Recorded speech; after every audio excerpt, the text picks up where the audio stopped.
Hello guys, हमारे प्यारे से यूट्यूब चैनल दी लर्निंग कर्व्स में आपका स्वागत है। जैसे कि आप देख सकते हैं कि आज हम आप लोगों के सामने सामान्य हिंदी का 2025 का पेपर लेकर आए हैं, जिसे आज हम आप लोगों के सामने सॉल्व करेंगे। जैसे कि देख सकते हैं कि ये पेपर का कोड नंबर है 302 HCL और यहाँ पर अंकक्रमांक रहेगा और यहाँ पे आपका नाम रहेगा।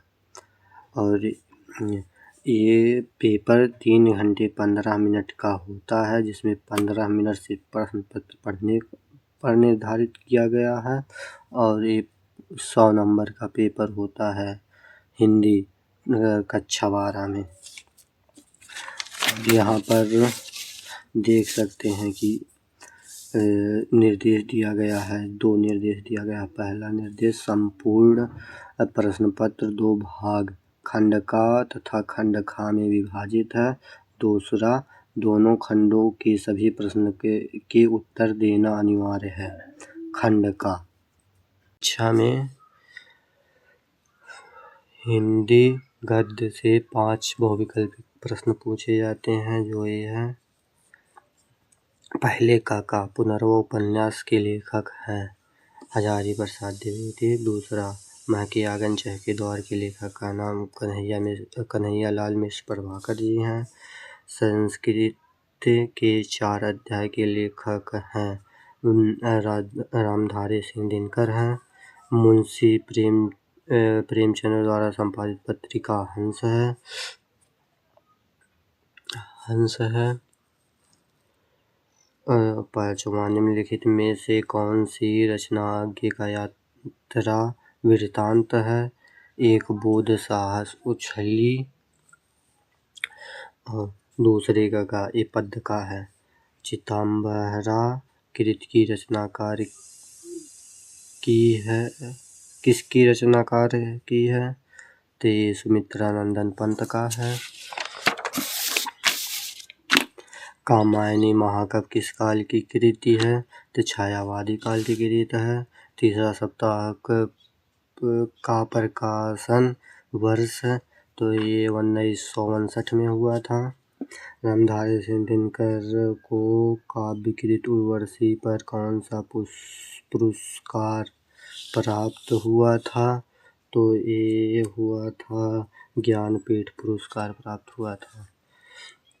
राम की शक्ति पूजा कृति के रचनाकार हैं, तो इसमें सूर्यकांत त्रिपाठी निराला जी हैं।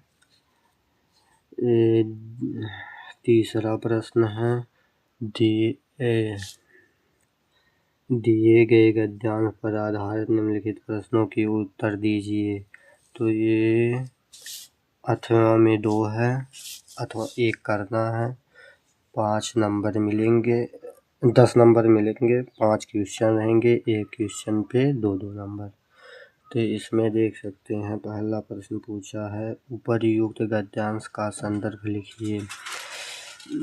तो संदर्भ लिखा जाता है प्रस्तुत पद्यांश। प्रस्तुत एक गद्यांश है ना, प्रस्तुत गद्यांश हमारी पाठ्य पुस्तक हिंदी के ये किसी जिस शीर्षक से होगा, इस नामक शीर्षक से अवतरित किया गया है। इसके लेखक का नाम ए है। ये संदर्भ ऐसे लिखा जाता है। तो दूसरा, रेखांकित अंशों की व्याख्या कीजिए। तो ये व्याख्या करना है, ये जितना रेखांकित है सभी यहाँ से यहाँ तक। और अथवा में वही किया गया है। देखिए, उपर्युक्त गद्यांश का शीर्षक एवं लेखक के नाम लिखिए, मतलब कि वही हो गया संदर्भ। और लेखक के दुनिया को भुलक्कड़ क्यों कहा गया है? तो भुलक्कड़ क्यों कहा गया है?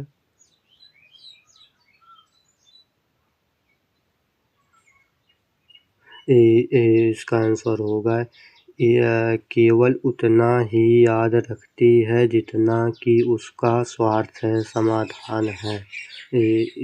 इसी प्रकार कवि ने कहा है कि ये संसार बड़ी भुलक्कड़ है। तो ये चौथा आ गया है, ये पद्यांश का पद्यांश है जिससे प्रश्न पूछे गए हैं। ये देखिए 10 नंबर का है जिसमें 5 प्रश्न पूछा है, एक 2 नंबर का 5 प्रश्न पूछा गया है। और देख लीजिए उपर्युक्त पद्यांश का संदर्भ लिखिए। तो संदर्भ वैसे ही लिखा जाएगा अपना ये पढ़े हैं जो जिस लेखक का होगा और जिस शीर्षक से लिया गया होगा वो लिखना पड़ेगा। और रेखांकित अंशों की व्याख्या तो ये व्याख्या कर ही देंगे आप सभी लोग। तब देखिए ये 1वां करके दिया है यहाँ से दूसरा वाला, तो उसमें भी वही पूछा गया है सब। यहाँ पर देख सकते हैं 5वें का पूछा गया है। निम्नलिखित में से किसी एक लेखक का साहित्यिक परिचय देते हुए उनकी प्रमुख कृतियों का उल्लेख कीजिए। तो इस अधिकतम 80 शब्द सीमा पूछा है, 5 नंबर मिलेगा। देख सकते हैं लेखक का नाम आचार्य हजारी प्रसाद द्विवेदी, वासुदेव शरण अग्रवाल, डॉक्टर APJ अब्दुल कलाम। तो जिसका याद रहेगा उसी का लिख दीजिएगा और उनकी कृतियों का नाम भी लिख दीजिएगा, उस पर 2 नंबर है। 5वें का खा, निम्नलिखित में से किसी एक कवि का साहित्यिक परिचय देते हुए उनकी प्रमुख कृतियों को लिखिए। अधिकतम शब्द सीमा 80 है। तो इसमें महादेवी वर्मा, रामधारी दिनकर, सच्चिदानंद, हरिनंद, वत्सयान अज्ञे। और ये 6वां पंचलाइट 8वां लाठी, कहानी का उद्देश्य पर प्रकाश डालिए। अधिकतम शब्द सीमा 80। ये पंचलाइट और लाठी दिया रहता है, उसे पढ़ लीजिएगा। अथवा नहीं तो बहादुर कहानी का सारांश अपने शब्द में लिखिए। तो इसमें 100% गारंटी है कि पंचलाइट आएगा, वही पढ़कर आप लोग जाइएगा। और 7वां स्वपठित का खंड काव्य के आधारित पर किसी एक खंड के एक प्रश्न का उत्तर दें। अधिकतम शब्द सीमा 80 होनी चाहिए। तो इसमें बस्ती का है श्रवण कुमार खंड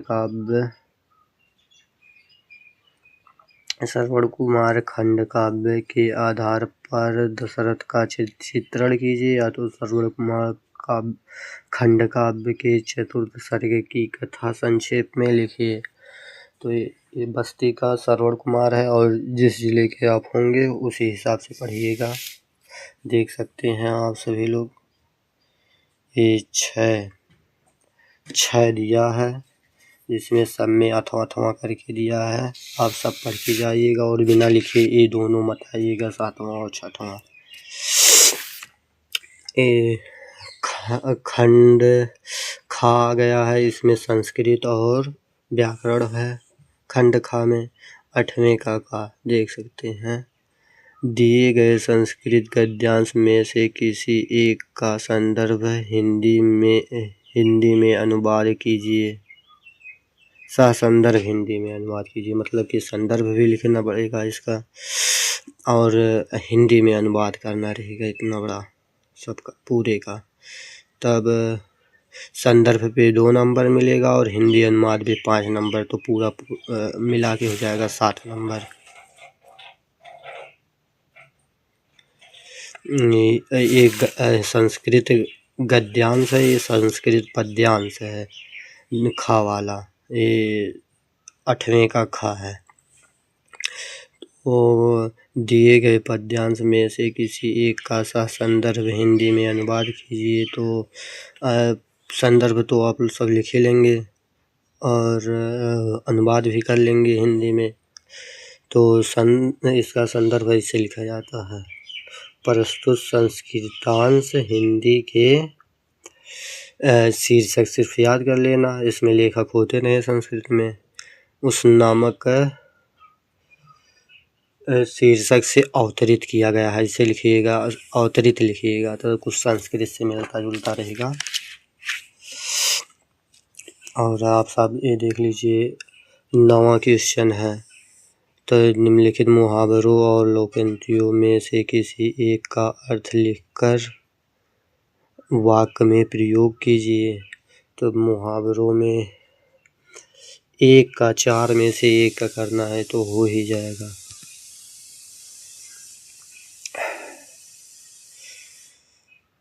नाको चने चबाना, इसका अर्थ हो जाएगा कठिन परिश्रम करना। तो उसके बाद वाक्य प्रयोग कर दीजिएगा। ये 10वां है। ये आप लोग देख सकते हैं 10वां प्रश्न है। आपठित गद्यांश दे दिया है तो इसमें इसे पढ़ लेना और ये प्रश्न का उत्तर दे देना।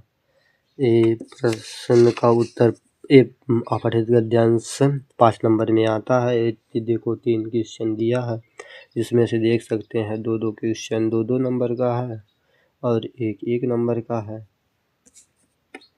और अथवा करके भी इसमें दिया रहता है, देख सकते हैं आप। जैसे इसमें भी 3 प्रश्न दिया है, वैसे इसका भी नंबर अंक है। और 11वें का निम्नलिखित शब्द युग्मों का सही अर्थ चयन करके लिखिए। तो ये पहला है पुरुष परुष। तो ये पुरुष और परुष ये हो जाएगा, पुरुष का आदमी हो जाएगा और पारुष का हो जाएगा कठोर। तो ये बा वाला हो जाएगा इसका। उसके बाद तारंग और तुरंग। तारंग मीन्स लहर होता है, तुरंग मीन्स घोड़ा होता है, तो इसका बा वाला इसका भी हो जाएगा। तो ये खा 11वें का खा पूछा है। निम्नलिखित शब्दों में से किसी एक शब्द के 2 सही अर्थ लिखिए। तो इस 4 में से 2 का सही अर्थ, एक शब्द का 2 सही अर्थ लिखना है। तो इसमें से किसी का भी लिख सकते हो 2 सही अर्थ।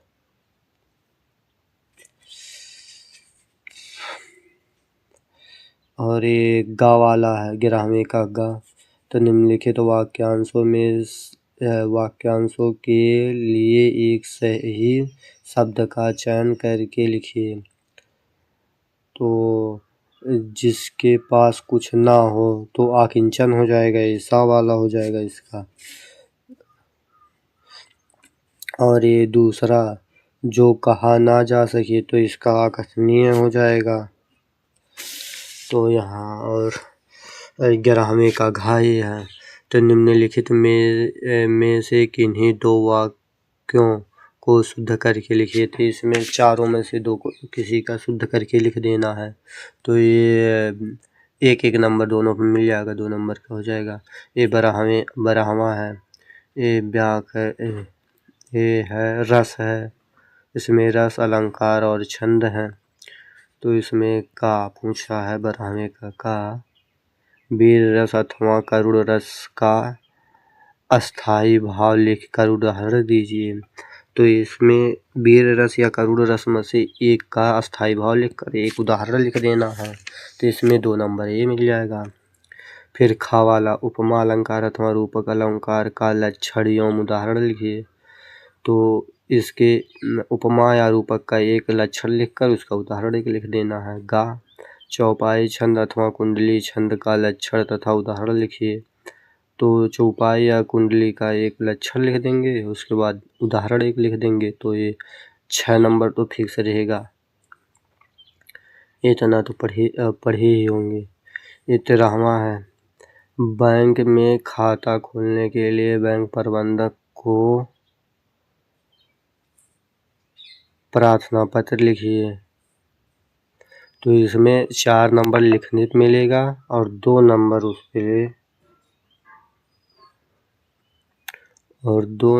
उसमें मिलेगा उसकी राइटिंग और उसकी जैसे कि लिखावटी पे मिलेगा। आगे पीछे करके लिखना रहता है ना, कामा और प्रश्न चिन्ह पर। तो इसमें अथवा करके भी दिया है। अपने मोहल्ले की नाली की समुचित सफाई के लिए नगरपालिका के अध्यक्ष को एक प्रार्थना पत्र लिखिए। तो ये भी लिख सकते हैं। ये देखिए 14वां नंबर निबंध है। निम्नलिखित विषयों में से किसी एक विषय पर अपनी भाषा शैली में निबंध लिखिए। तो इसमें 7 नंबर लिखने पे मिलेगा, 2 नंबर राइटिंग पे मिलेगा और हेडिंग पे। अच्छी राइटिंग और अच्छी हेडिंग रहेगी तो 2 नंबर वो नहीं कटेगा, नहीं तो काट देंगे एग्जामिनर। तो ये आज हिंदी का एक पेपर पूरा हुआ और ये इतना जो पढ़ लेंगे तो हम तो जानते हैं हिंदी में 60 नंबर पक्का आ जाएगा। तो आज बाय।